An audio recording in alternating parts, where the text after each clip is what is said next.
Go get your Takis, go get your snacks, go get your word. Let's watch this, John. First kill, number one. First kill was 19 years old. Name,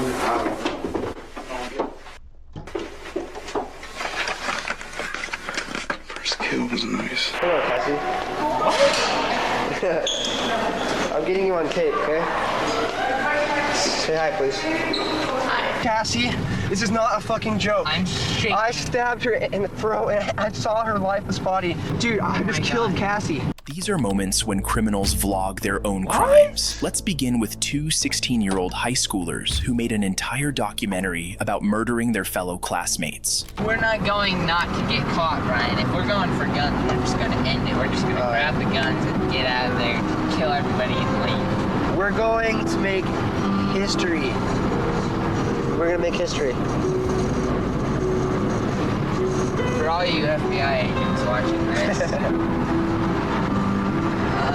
you weren't quick enough. You weren't quick enough and you weren't smart enough. On September 22nd, 2006, Brian Lee Draper and Tori Michael Adamczyk, friends who had bonded over shared interest in horror movies, especially the 1996 film Scream. Brian and Tori decided to copy the movie's plot by carrying out a real-life murder spree of their own, targeting their fellow female student Danny Dixon as the first victim. And we're going over to Danny Dixon's house. We're gonna go snoop around over there and try to see if she's home alone or not. And if she's home alone, splat! She did. Don't fear. People will die. Unfortunately for them, Dixon wasn't home alone, forcing them to abandon her as their first target and choose a more vulnerable target, someone they had easier access to. Dixon's house. It's clear out there in the pasture.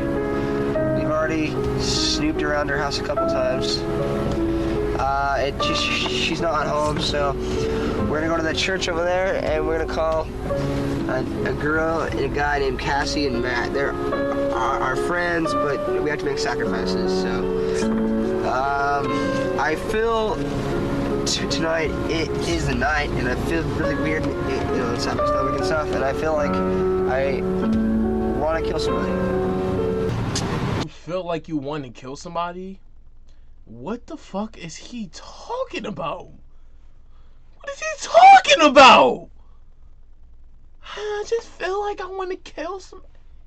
Yo, he gotta chill. He gotta chill. She's our friend, but you know what? We all have to make sacrifices. Our first victim is going to be Cassie Stoddard and her friends. Turn your brights off, asshole. Well, yeah, we'll find out if she has friends over. She's gonna be alone in a big, dark house out in the middle of nowhere. How perfect can you get? I mean, like, holy shit, dude. I'm horny just thinking about it. Hell yeah. Yo, I'm horny just thinking about it. Yo, what the fuck? Nah, this gotta be one of the craziest videos that we watched. I'm horny just thinking about it. Nick is about to goon about. He coming like he about to get a chance to goon after he see the video. Like, they vlogging his death. It's crazy. They're bugging. So we're gonna fucking kill her and her friends, and we're gonna keep moving on. I heard some news about Kirsten. She's gonna be home alone from 6 to 7. So we might kill her, then drive over to Cassie's thing, and scare the shit out of them, and kill them one by fucking one. Hell yeah. Why one by one? Why can't it be a slaughterhouse? 2 by 2 and 3 by 3. The two new targets Brian and Tori set their sights on were Cassie Jo Stoddard and her boyfriend, Matt Beckham, both high school classmates and friends of the boys. That night, Cassie wasn't home alone, which made it impossible for Brian and Tori to carry out their plan. However, they soon learned that Cassie would be house-sitting for her aunt and uncle at their remote home the following day, Friday, and would be alone for the entire weekend, while the couple was away on a trip. Seeing this as the perfect opportunity, the pair resumed vlogging the next morning, even capturing footage of Cassie at school as she went about her day, unaware it would be her last. Hey, look, it's Cassie. Hey, look, I don't know. Hello, Cassie. I'm getting you on tape, okay? Say hi, please. Hi. Okay, see ya. Wait, have you seen Tori? He's supposed to meet me here at 7:30, and it's 8:19. He's an hour late. You don't even care, dude. Okay. See ya.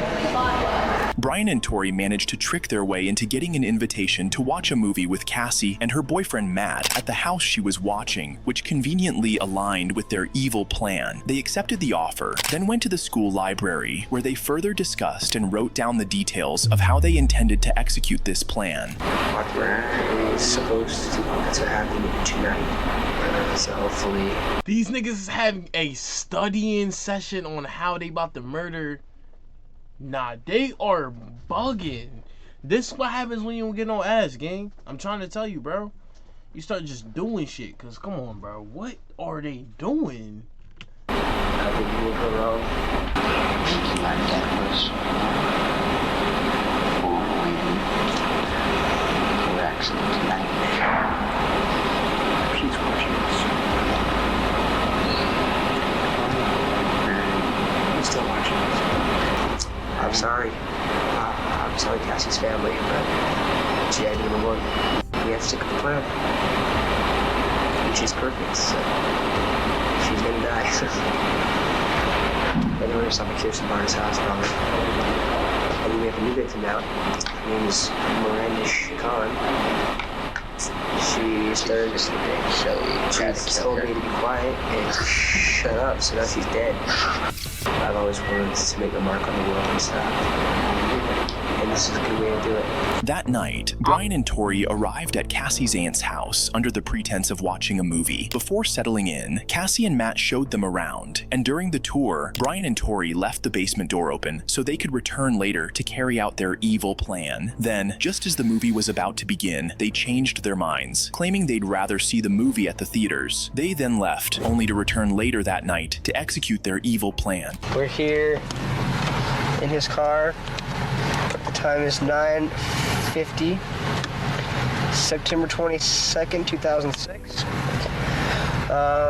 Unfortunately, we have the grueling task of killing our two friends.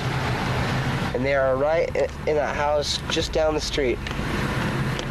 We just talked to them. We were there for an hour. But We checked out the whole house. We know there's lots of doors. There's lots of places to hide. I unlocked the back doors. It's all locked. Now we just gotta wait. And Tori returned to the neighborhood and parked a block away, then slipped back in through the unlocked basement door. After wearing their costumes, they tried to bait Cassie and Matt downstairs by making loud noises, and, when that failed, flipped the circuit breaker to plunge the house into darkness. Still no one came, so they flipped the power back on. Feeling uneasy, Cassie asked her boyfriend Matt to stay overnight, but when Matt's mother arrived around 10:30 p.m. to pick him up, she refused to let him stay and instead invited Cassie to come with them. Cassie declined, choosing to stay behind and fulfill her promise to care for the house and pets. Once Matt and his mother had left, Brian and Tori crept upstairs armed with 4 hunting knives they'd bought earlier and stabbed Cassie over 30 times, tragically ending her life. just killed Cassie. We just left her house. This is not a fucking joke. I'm shaking. I stabbed her in the throat and I saw her lifeless body just disappear. Dude, I just killed Cassie. Bro, what? Oh, fuck. That felt like it wasn't even real. I mean, it went by so fast. Dead Back ass? up, we gotta get our act straight. It's okay. Okay. He told me I just stabbed her in the throat and just seeing her lifeless body. Yo, let me know if I'm bugging, but they say when you get a body, it's either you scared for the rest of your life, it's like traumatizing, or you fall in love with it. Let me know in the comments, like, how true that is, gang. Like, if I'm bugging or not. Well, let's buy movie tickets now. Okay. As soon as they'd killed Cassie, Brian and Tori rushed to the movie theater to buy tickets and attempt to manufacture an alibi. 2 days later, Cassie's body was discovered by her cousin after her aunt and uncle returned from their trip. A police investigation began, and after clearing initial suspects, including Cassie's boyfriend, who had a solid alibi from his mother, attention turned to Brian and Tori, who had also been at the house that night. It didn't take long for investigators to spot inconsistencies inconsistencies in their stories, although Brian had admitted on tape to slitting Cassie's throat. I stabbed her in the throat. And Just moving for. I thought it was like this. I thought it was guilty case, you know, like yeah, it's guilty. They're trying to, you know, he's trying to splash her and she wasn't fake at all. And he said, we have to kill her. I can't believe I did this. And he said, we have to kill her. And so we stabbed it out of the way. And then he just kept, I heard it go in. I heard the chest, like, I don't know, the chest. It was supposed to happen. It was supposed to be a joke.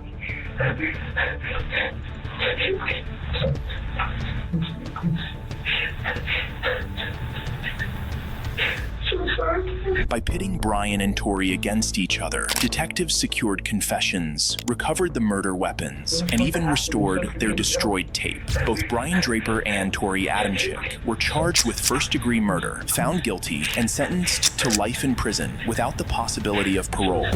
Next, we have a psychopathic serial killer who vlogged his horrific crimes as he abducted and murdered more than a dozen women. You sorry about what? Everything. Jumping in the car with a motherfucker you don't know? You gonna say something to your kids?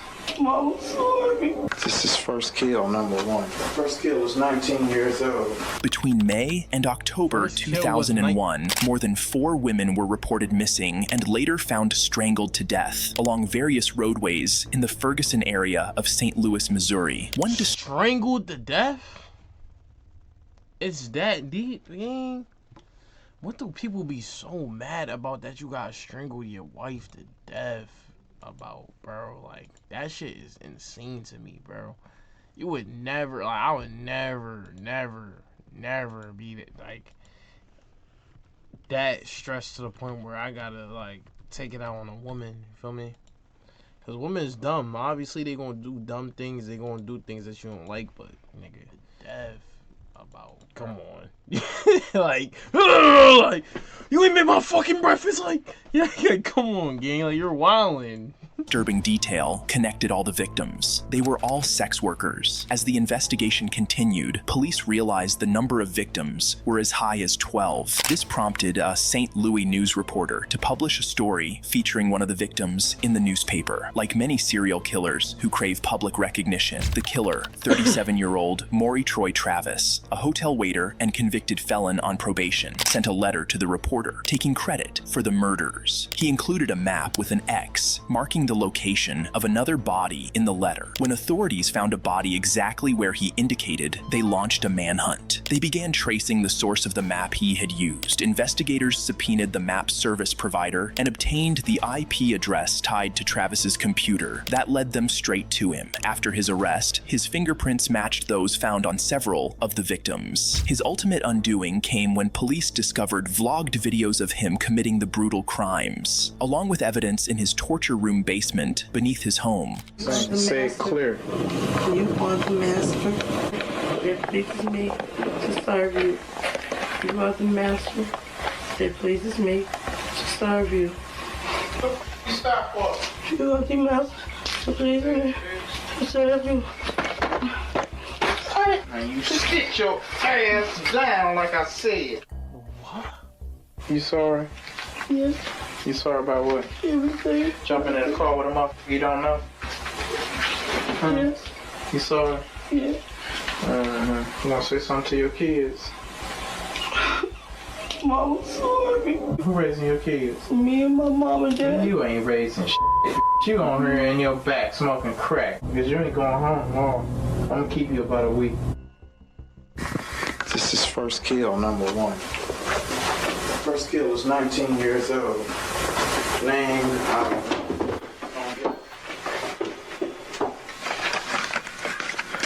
First kill was nice. Unfortunately, the police were only able to find one vlogged video of a single victim. While Maury Travis claimed to have heard over 17 women, the official count was 12. However, before he could stand trial for his crimes, Travis did the unthinkable and offed himself. Next up, this dangerous man forced his ex-girlfriend to go live on Facebook to apologize to his current girlfriend, only to murder her during the live stream. I ain't have no business going off like that, but... See right there. See right there. Everybody want to be famous. I'm going to make you famous. Stop jumping. Now, Game over. On April 12th, 2018, 37-year-old Jonathan Robinson laid siege No to the way! Louisiana home of his ex-girlfriend, 27-year-old mother of 3, Renita Williams, after she had publicly ridiculed his long-term partner, Sherika Taylor, online, an attack that had driven Sherika into a mental breakdown. Robinson, who'd been dating both women at once and refused to let either go, arrived armed with a rifle, took Renita, her mother, and her brother hostage, and ordered Renita to go live on social media to apologize to Sherika. Renita's mother managed to escape and call police, despite Robinson firing shots at her. With the mother gone, Jonathan kept Renita and her brother captive, forcing Renita to continue live streaming apologies until Sherika was satisfied. Hey, y'all. This Nunu. I apologize for going live on Rika. I ain't had no business doing all that. My page been blocked, so that's why I'm going live. Yes, I know I was wrong. I ain't have no business going off like that, but... See right there. See right there. Everybody want to be famous. I'm going to make you famous. Yes. What? I am sorry, y'all. This Nunu, I'm blocked off my page, so I had to go out live on Monster Phone. I ain't had no intentions of going live like that. I apologize to everybody. Yes. What? No, Yes, that's her. Let me see the phone, son. No. Yes. Yes, Aunt Lola. Man, you think I'm worried about the police right now? Huh? You think I'm worried about the police right now? No. I'm telling you, I don't give a about no police, you heard? Mm-hmm. Play on me. Bitch, we'll pull up right now. Pull up. Bitch want to be famous, I'm gonna make you famous. No. You wanna be famous? I'm gonna make you famous. No. No. Everybody wanna be famous, let's be famous today. Okay. Huh? I do. Yes. Telling you I get on these bitches never. No. The situation then took a dangerous turn when police, alerted by Renita's mother, arrived at the scene, triggering an explosive and violent reaction from Jonathan. No. Go. Stop, Jonathan. Stop, Jonathan. Wait. Now. Did he just shoot her? No, it's heavy. No, this is actually not like, this is not a joke, bro. I ain't gonna lie. This is, come on, this is crazy. Game over. Jonathan opened fire on the police outside, and when Renita began to scream, shot her more than 6 times, killing her as her brother managed to escape. Jonathan then engaged in a standoff with the police that lasted for over 80 minutes before Sherika, the woman he had just murdered Renita for, convinced him to surrender.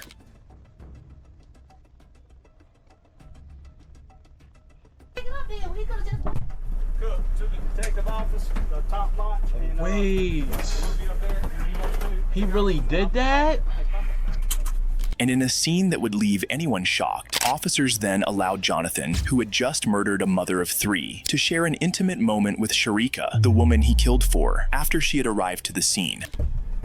Niggas really be the fucking perfect goofy game. Like, why the fuck would you do some shit like that? Like, why? What made this nigga be like, okay, I'm about to do some shit like that? Like, come on, gang. Like, you doing too much, boy.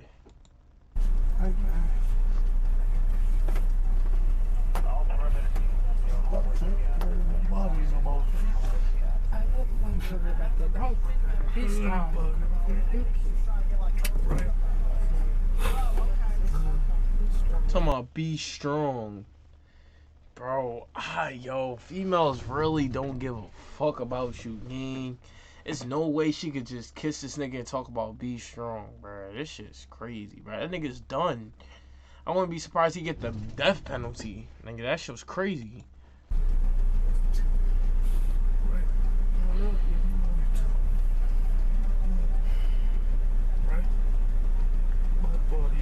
okay? Go back to Texas, okay? He's grown. Take care of them kids. Take care of my kids. I want you to go. I'll be to see you today, okay? Jonathan was arrested and charged with second-degree murder, being a felon in possession of a firearm, and simple criminal damage to property. He ultimately took a plea deal, life without the possibility of parole, to avoid the death penalty.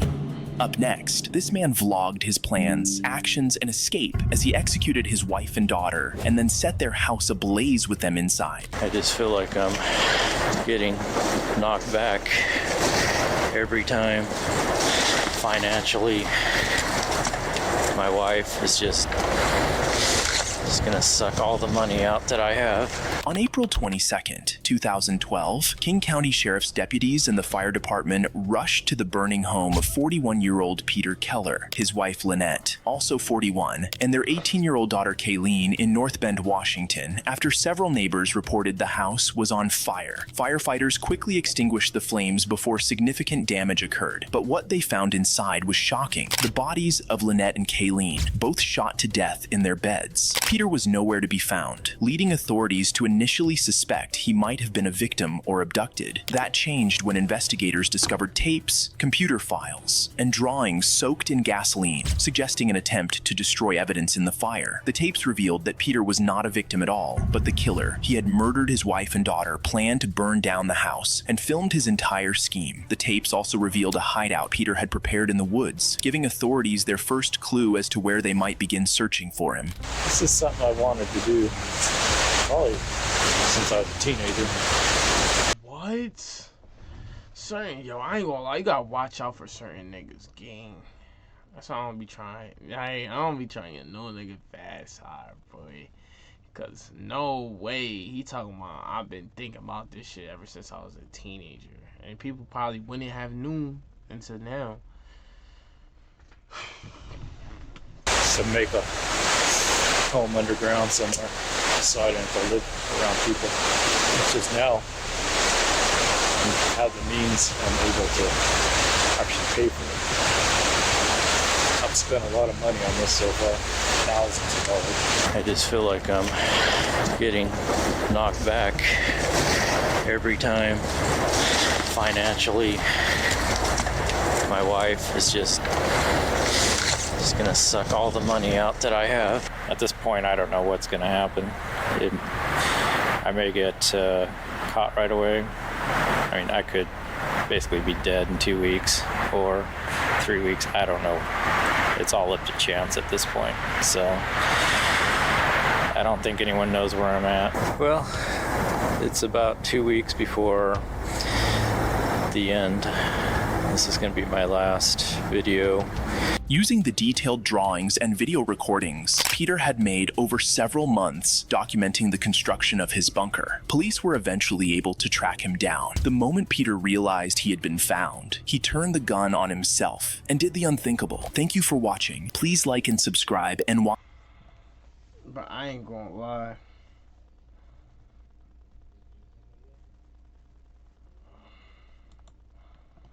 This was a good video. Oh, bush, that shit was a good video. But chat, yeah, I ain't gonna lie, it was crazy.